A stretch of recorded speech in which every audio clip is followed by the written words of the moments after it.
92% of people who try to change their lives revert to their old behaviors in less than 21 days. But the strange thing isn't giving up. It's that all of them report feeling real progress in the first 72 hours. The brain registers the change, and then something inside them just shuts the process down. Napoleon Hill tracked 127 individuals who attempted to apply the principle of burning desire between 1928 and 1931. He documented their routines, affirmations, and written plans. 114 of them quit before 30 days, and when Hill cross-referenced their accounts, he found something that consistently occurred between day 5 and day 9. There's a lie the personal development market will never tell you. Not because it's a secret, but because this lie is too comfortable. It makes you feel like you're already doing everything right. That the problem lies with the world outside, not with the step you haven't taken yet. When someone gives up on changing their life, the standard explanation is always the same: a lack of discipline, a lack of focus, a lack of real desire. And this explanation has an advantage. It isolates the problem as a personal failing. If you didn't succeed, it's because you didn't want it enough. Simple, logical, and completely incomplete.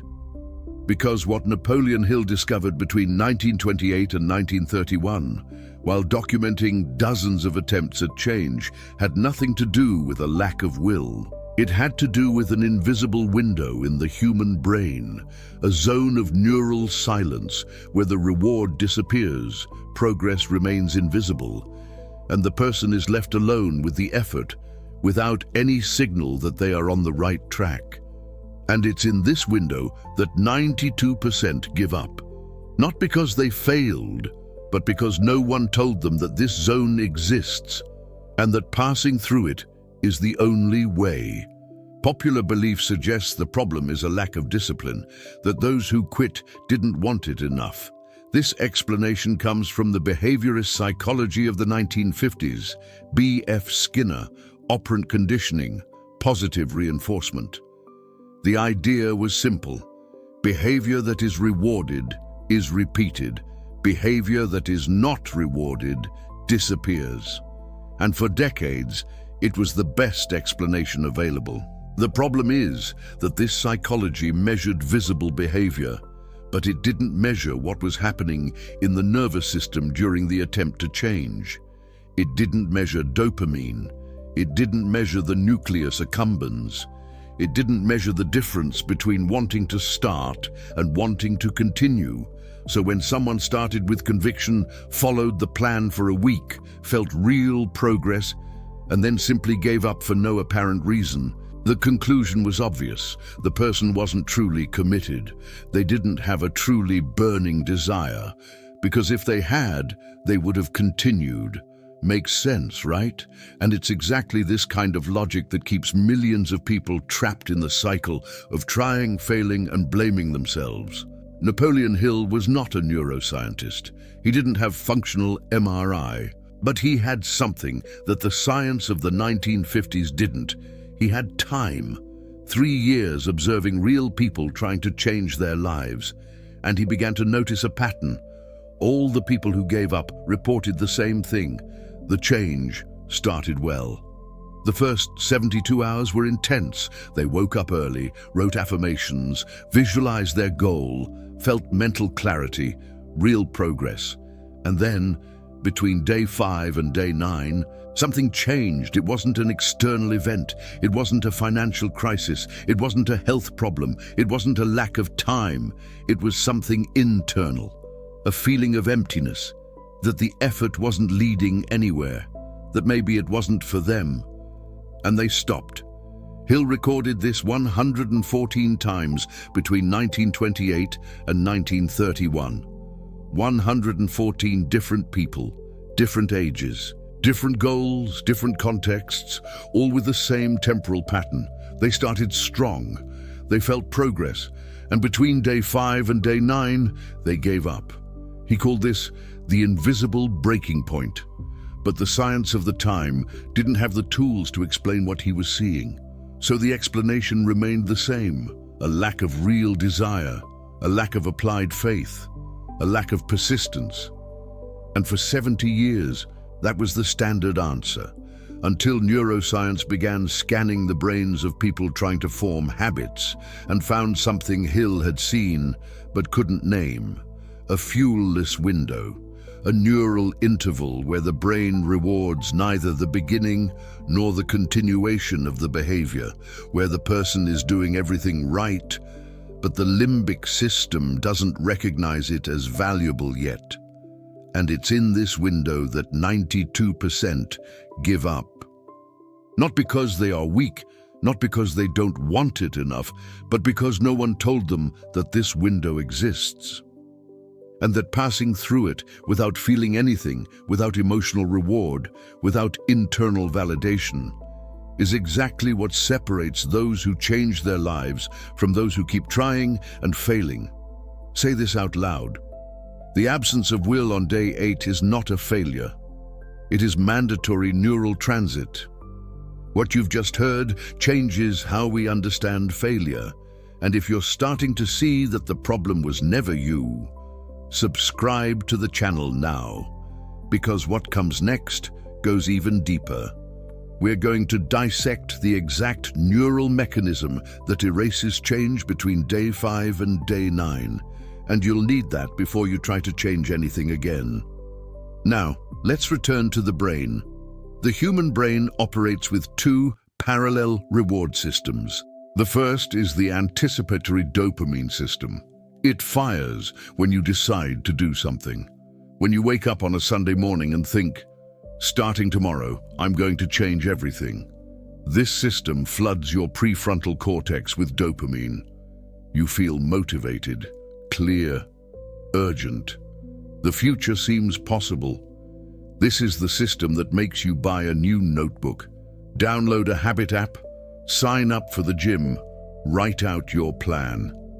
It's powerful, it's real, and it lasts between 48 and 96 hours. After that, it depletes, because anticipatory dopamine wasn't designed to keep you moving, it was designed to make you start, and you've already started. The system has fulfilled its function. It shuts down. The second system is achievement dopamine. This is the system that makes you want to keep going. It activates when the brain recognizes that a behavior is producing a predictable and valuable result, when the habit is already formed, when you no longer need to think about doing it, your body already knows, your brain already anticipates the reward. This is the system that makes a veteran runner miss running when they don't go. That makes a musician feel pleasure picking up their instrument. That transforms effort into flow.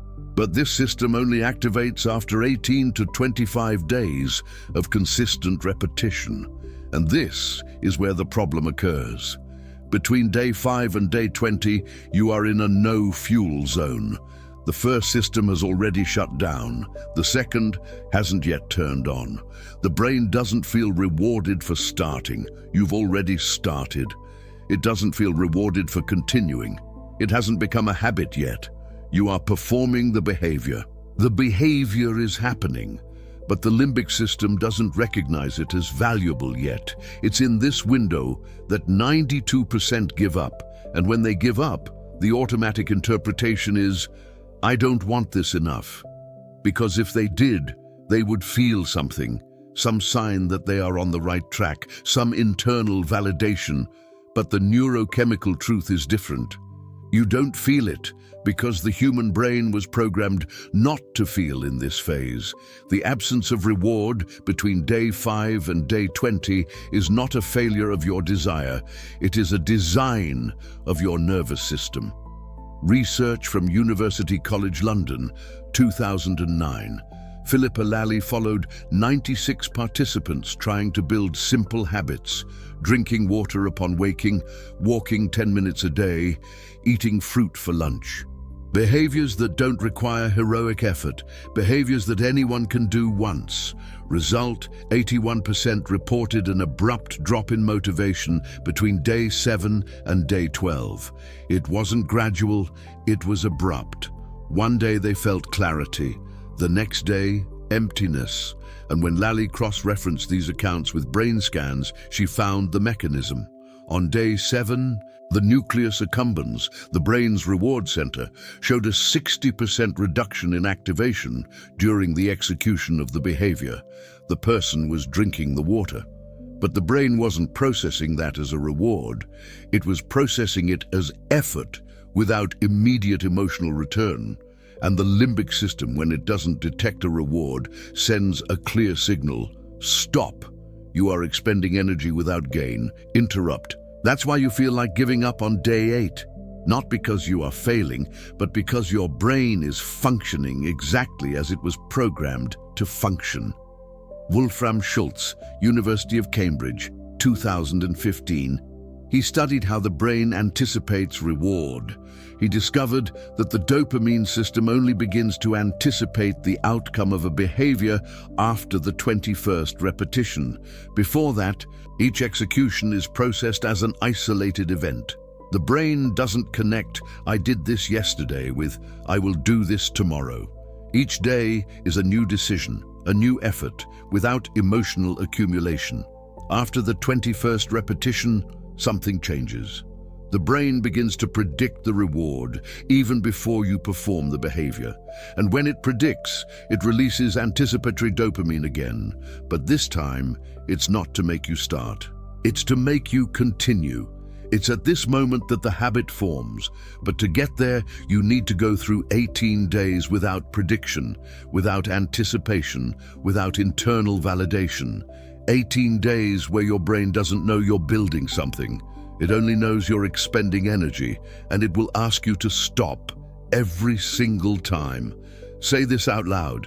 The no fuel window is not a sign of failure. It's a sign that I am exactly where I need to be. Understanding the no fuel window is the first step.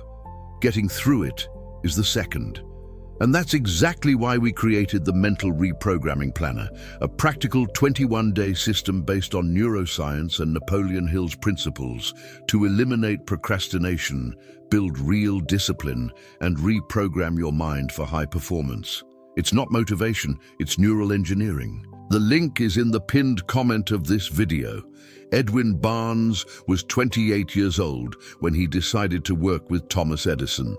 He had no money, he had no prior contacts, he had no relevant resume. But he had made a decision, and in 1905, he took a freight train to Orange, New Jersey, walked into Edison's laboratory, and asked for any job. Edison looked at him and saw what everyone else saw: a man without resources, without experience, with nothing to offer but conviction.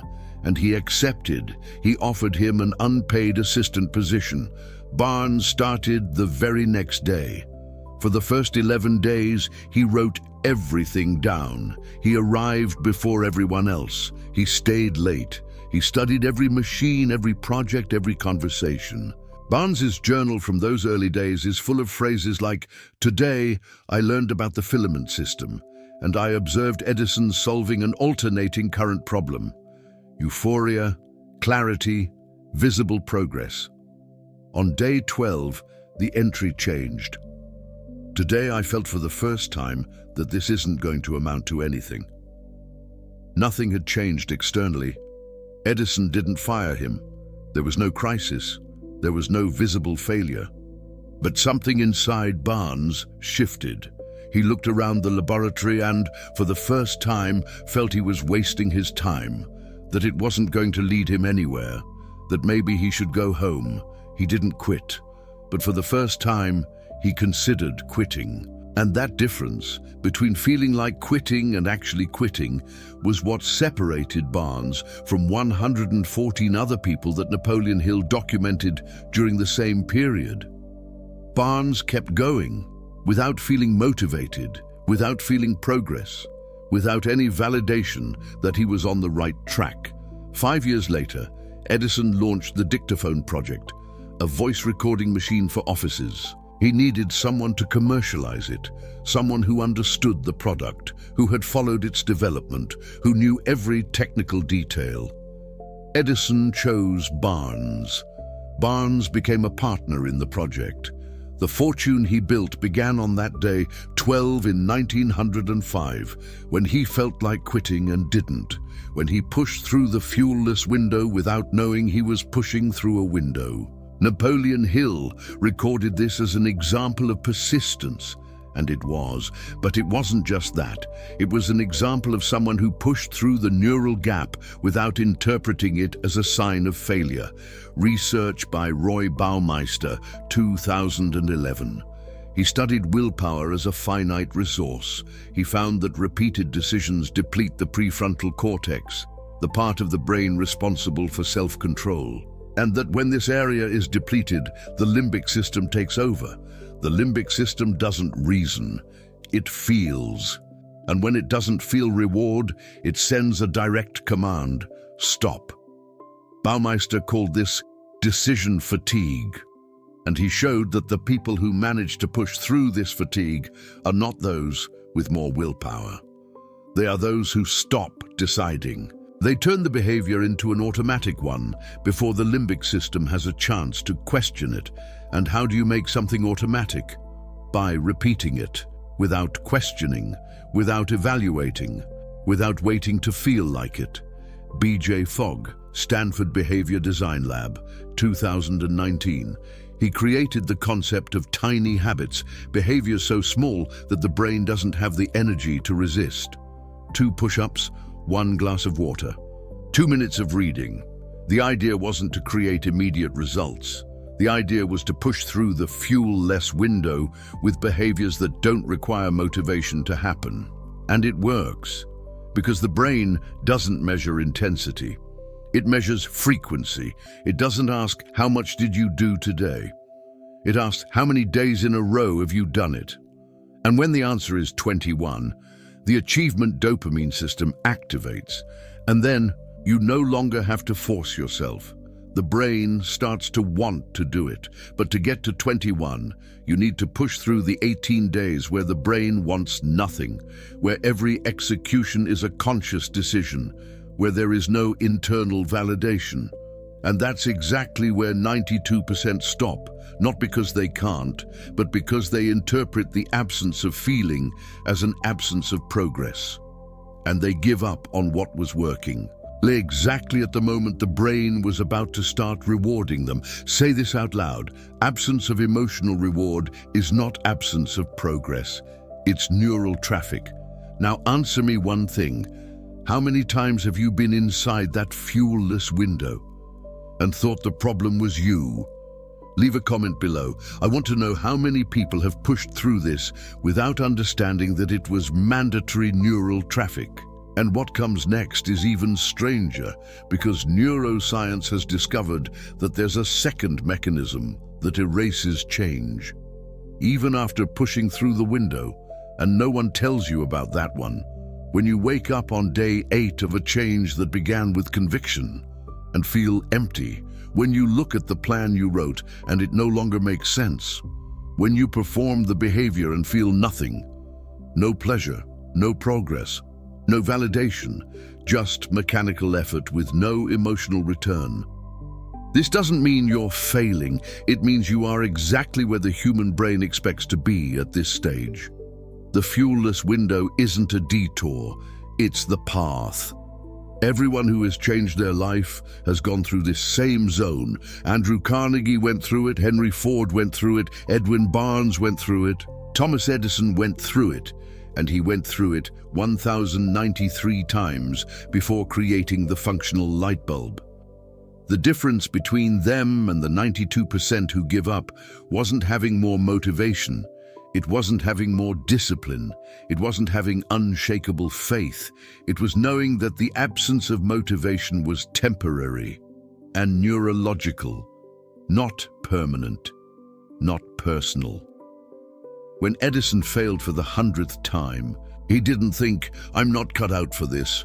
He thought, the brain hasn't recognized the pattern yet, and he kept going.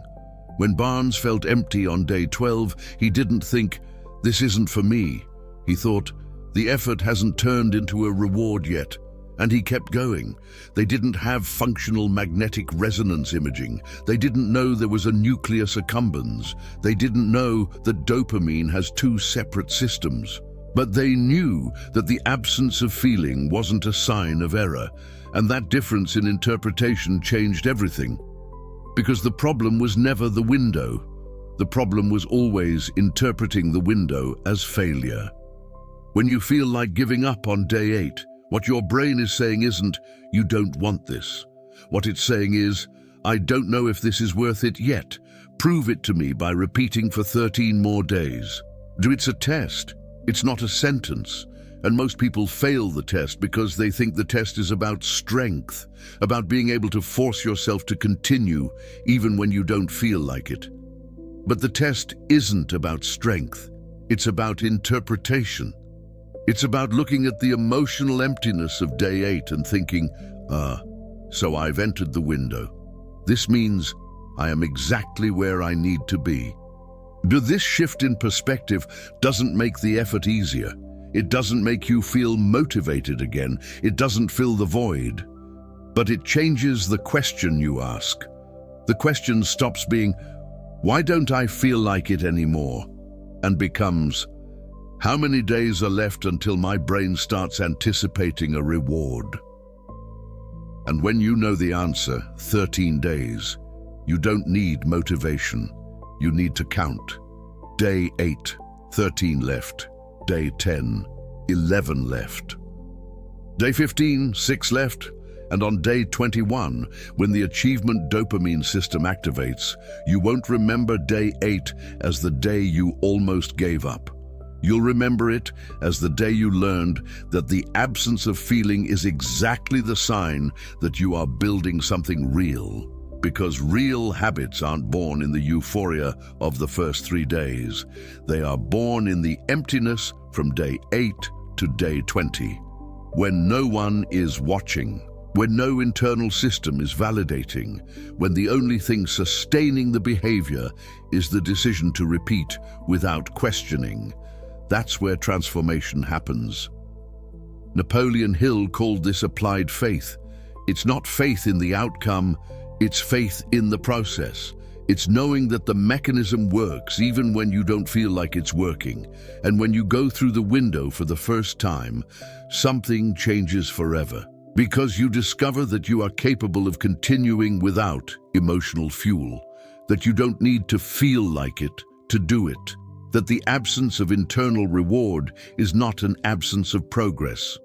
And this discovery, this internal proof that you can get through it, is what separates those who change their lives from those who spend their whole lives trying to change. Say this out loud. The fuel-less window isn't an obstacle. It's proof that I am building something my brain doesn't recognize yet, and I will get through it until recognition arrives. There's a second mechanism that neuroscience has recently discovered.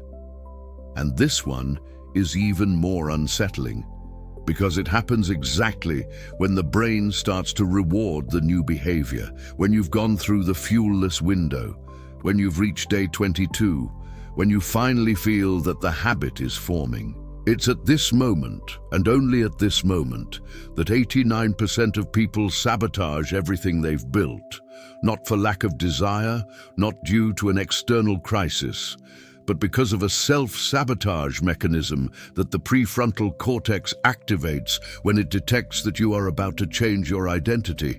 And Napoleon Hill documented this without knowing what it was. He called it the ghost of the old self. Neuroscience calls it identity resistance. And in the next video, you'll understand exactly how to identify this moment before destroying what took 21 days to build. 92% fail because they believe a lack of motivation on day 10 means change isn't for them. You now know that this lack of motivation isn't a sign of failure. It's a sign you've entered the window without fuel. And everyone who ever changed their life went through that same window, without exception. The difference wasn't having more willpower, it was having a different interpretation. When Edison failed, he didn't think, "I'm not cut out for this." He thought, "My brain hasn't recognized the pattern yet." When Barnes felt empty on day 12, he didn't think, "This isn't for me." He thought, "The effort hasn't turned into a reward yet." They didn't know about dopamine. They didn't know the nucleus accumbens deactivates between day 5 and day 20. They didn't have the language of neuroscience. But they knew that the absence of feeling wasn't an absence of progress. And that certainty, that applied faith in the process, not the feeling, was what separated them from millions of people who tried and gave up. You're no different from them. You don't have less capability. You don't have less potential. You just didn't know the window existed. Now you do. And knowing this changes everything. Because the next time you feel empty on day 8, you won't think, "I don't want this enough." You'll think, so I've entered the window. 13 days left until my brain starts rewarding me. I'm going to push through. And that shift in question from "why don't I feel it" to "how many days are left" is the difference between giving up and pushing through. The question is no longer, "Why don't I feel motivated anymore?" The question is, will I continue even without feeling it? And the answer to that question defines whether you'll spend the rest of your life trying to change, or if you'll actually change. Grab a piece of paper now. Write down the change you want to make. Just one, not 3, 1. Below it write, "The window starts on day 5, I'll push through until day 22. Stick that where you'll see it every day, on the fridge, on the mirror, on your phone screen. And on day 8, when you feel nothing, and it will be on day 8 because it's always on day 8, you'll look at it and remember, the absence of feeling isn't a sign of failure. It's a sign that you are exactly where the human brain expects to be at this stage. It's a sign that you've entered the mandatory neural traffic. It's a sign that it's working, and you will continue. Not because you feel like it, but because you know the motivation will return on day 22, and when it returns, you won't be the same person who started on day 1. You'll be someone who pushed through the window without fuel, and prove to yourself that you can change without needing to feel like you're changing. This is the person Napoleon Hill called the unbreakable mind. It's not someone who never feels empty. It's someone who pushes through the emptiness, knowing it's temporary. And you now have the tool that 92% never had. You know the window exists. You know when it starts. You know how long it lasts. And you know that pushing through is the only difference between trying to change and actually changing. Say this out loud one last time. The window without fuel isn't a failure. It's a passage, and I'm going to push through.